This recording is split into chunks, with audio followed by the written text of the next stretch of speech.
What's going on, everybody? Welcome to Shhh Down in Front. I'm your host, SJR, and this week's episode we're talking about Mad Max, 1979 cult classic, starring Mel Gibson, Joanne Samuel, Hugh Keysburn, and Steve Bisley. It's an action, adventure, sci-fi thriller. So basically, it starts off in the not-so-future Australia, where Mel Gibson stars as a vengeful policeman who sets out to stop a violent motorcycle gang who kills his partner Goose and eventually his wife and son. So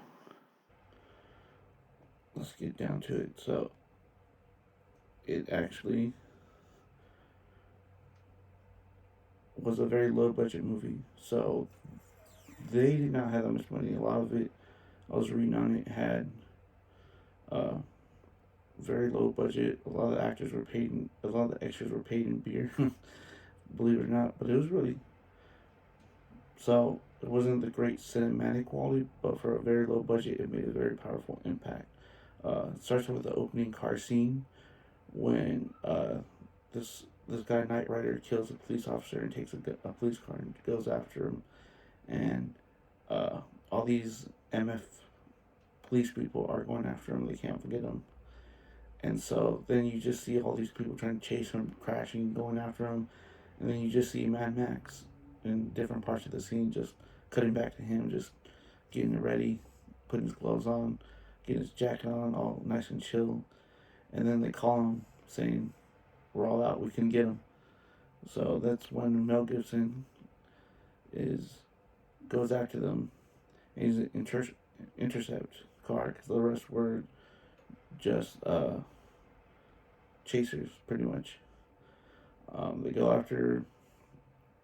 So Knight Rider and they end up crashing, and the guy's going crazy talking about everybody's gonna know his name, Toe Cutter, all these other people, and all these people that were in the gang.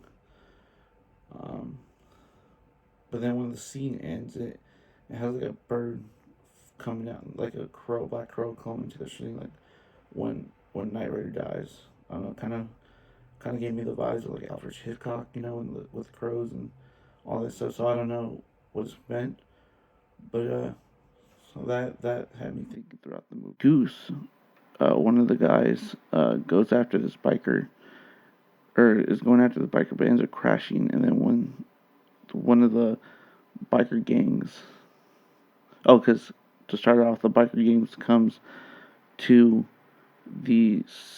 to this town to pick up the coffin of Knight Rider, and that's when Toe Cutter and his gang, biker rider gang, come over and just start going crazy, start running amok, and that's when they start terrorizing people. And then so that's when one of the guys goes after Goose and basically makes him crash, and so Goose is caught up in the car, and they light him, or Toe Cutter's telling this guy to light him on fire, and the guy's saying, no, no, no, I don't want to do this, it's not what I want to do, which is very interesting, because the guy was already drugged up earlier in the movie, when he had this girl bound by chain, and was just like sitting there waiting for them to come back, so it was really interesting to see, but so they end up burning Goose alive, basically, so he's torched.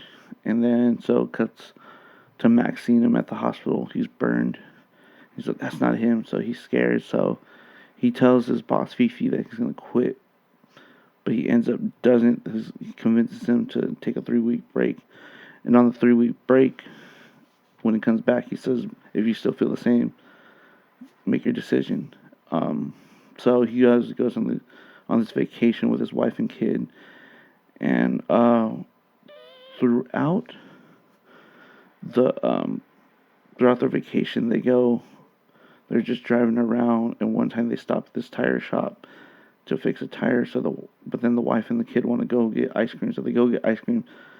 Ends up being that same biker gang is over there, and ends up trying to hurt Max's wife and kid. So they drive off. She takes off with the kid, driving back on and saying, "Let's go, let's go, let's go." Didn't explain anything. Blah blah blah. So they take off. They go hiding. ends up they find him, and then they try to take their baby. When that doesn't work, um, she tries to run off when when their friend that they're staying with blocks them in a thing, but they go after them. The car dies. Then the baby and the wife are running on foot, and then you just see the motorcycle gang go after her, just rev up. Vroom. Again, they just chase her, and then they run her over and kill her and the baby. And so now Max is distraught.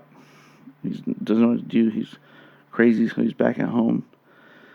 And then it just cuts to the big chase, pretty much, where he goes back and gets this V8 car that's been souped up, that's sitting at the MF station.